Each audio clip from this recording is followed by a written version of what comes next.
playoffs. Already? 5 series are still hanging in the balance. Love it. Tonight, 2 teams face pivotal Game 5. Steph Curry and Jimmy Butler look to close out the Houston Rockets. Close my ears. In Houston. And then just across the street, it's do or die for LeBron, Luka, and the Lakers as they try to fend off elimination at the hands of Ant and the Timberwolves. Only 3 teams have punched their tickets to the second round: the Thunder, the Cavaliers, and now the Pacers. But how did Indiana join the top seeds from the East and the West? Well, they pulled off something that we haven't seen in over 1,600 playoff games: a comeback from a deficit of 7 or more points with 40 seconds or less remaining. Vroom, start your engines, drivers.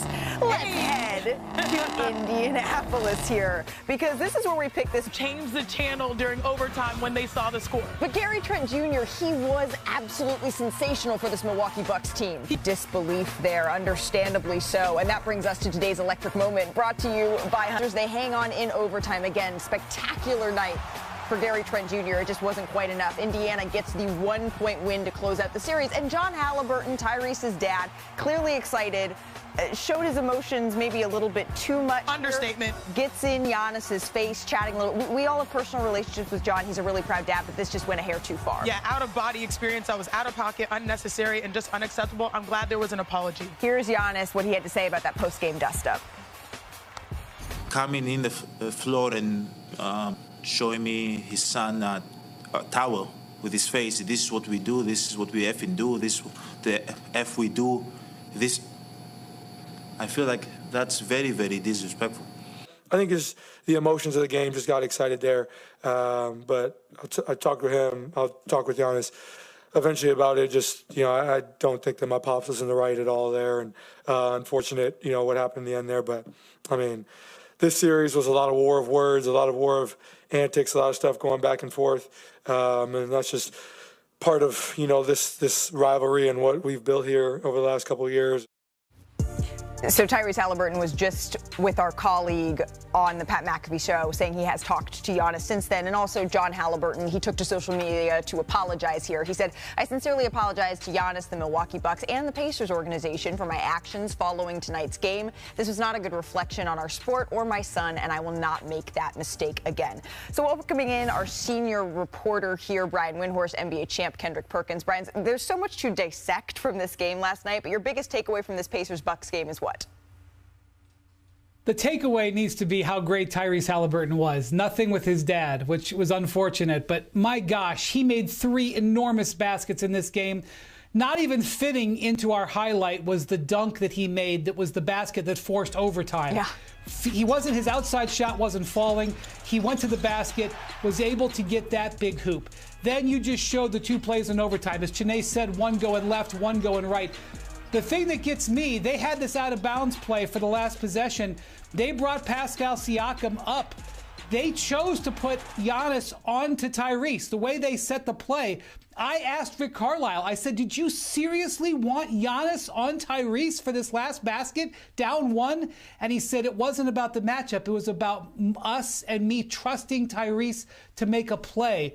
And make a play he did. To me, this is a story about Tyrese Halliburton, regardless of what anybody says about overrated, elevating his team and taking a game that was a loss in an elimination opportunity. That's a huge moment for him. Well, the Bucks did play a part in it, Wendy, and let me dive into a little bit of my Brian Windhorst here. I don't want to hear the whole Doc Rivers fault thing. It's the cool thing to say, right? Like, oh, blame Doc Rivers. This is on the hands of Doc. No, it's not. The players for the Milwaukee Bucks lost this game on the floor. We saw the turnovers down the stretch, right? Can Doc Rivers go on the floor and actually catch the ball for Gary Trent Jr.? Did Doc Rivers make the turnover when Gary Trent Jr.? No, the golden rule is to not get trapped in the corner. Last possession of the game, you can't get down in the defensive stance and keep a guy in front of you and just to make to force him to take a tough contested 2 or a contested 3. Again, I just get tired of hearing like, oh, the Doc Rivers. Now, Doc Rivers in the past, yes, you could blame him, but Doc Rivers for this meltdown that the Bucks had, this goes on the players that was performing on the floor. Well, and now the questions begin, right, about Giannis and his future with the Bucks. Here's what he had to say, or rather not to say, about whether he can win another championship he believes in Milwaukee. Look, I'm not going to do this. No, I'm not going to do this. I know how this is going to go. Whatever I say, I know how it's going to translate. I don't know, man. I wish I was still playing. I wish I was still like competing and going back to Milwaukee. I don't know. All right, well, one person who will speak on the Bucks' future is our front office insider, Bobby Marks, here. We know, Bobby, that this roster, as currently constructed, it's just not good enough. So what can Milwaukee do this summer? Yeah, Malika, the offseason, when you lose, is asking about hard questions. And there's two hard questions that Giannis and the Bucks are going to ask. For Giannis, it's how does this roster get better? And then if it's Milwaukee, do we need to pivot from Giannis? And here's why. When you're looking at, there are three things to keep an eye on. It's the health of Damian Lillard. He's owed $54 million next year. He's got another $58 million after that. He's likely going to be out an extended period of time. The second thing is their draft assets. They have no first-round pick this year. They have one tradable first-round pick in 2031 or 2032. And then the third thing is their future free agents this offseason. They created financial flexibility when they moved Chris Middleton for Kyle Kuzma. That flexibility is probably now earmarked towards Gary Trent Jr. Trent Jr., Bobby Portis, Brook Lopez, Taurean Prince, Kevin Porter Jr., Pat Connaughton, all free agents here. And eventually, Malika, the cycle ends and you run out of options. And unfortunately, I think the time has ended in Milwaukee here with Giannis on this roster. Well, because 3 straight seasons here being eliminated in the first round. So, Chiney, as a player, knowing that they have not been quite good enough, where do you think the Milwaukee Bucks and Giannis Antetokounmpo should go from here? As a player, you have to evaluate a lot. But when I think of Giannis Antetokounmpo, he is one of the NBA's greatest heavyweights. He is someone that plays with dominance and also tremendous talent. He's a walking 30 and 12 on 60% shooting. So when I said heavyweight for a reason, because when it comes to this decision, I'm really split. It's like a split decision because, one, Giannis is an extremely loyal guy. He's a guy that you can see has made roots in Milwaukee and has built this franchise up after a period and also delivered a championship.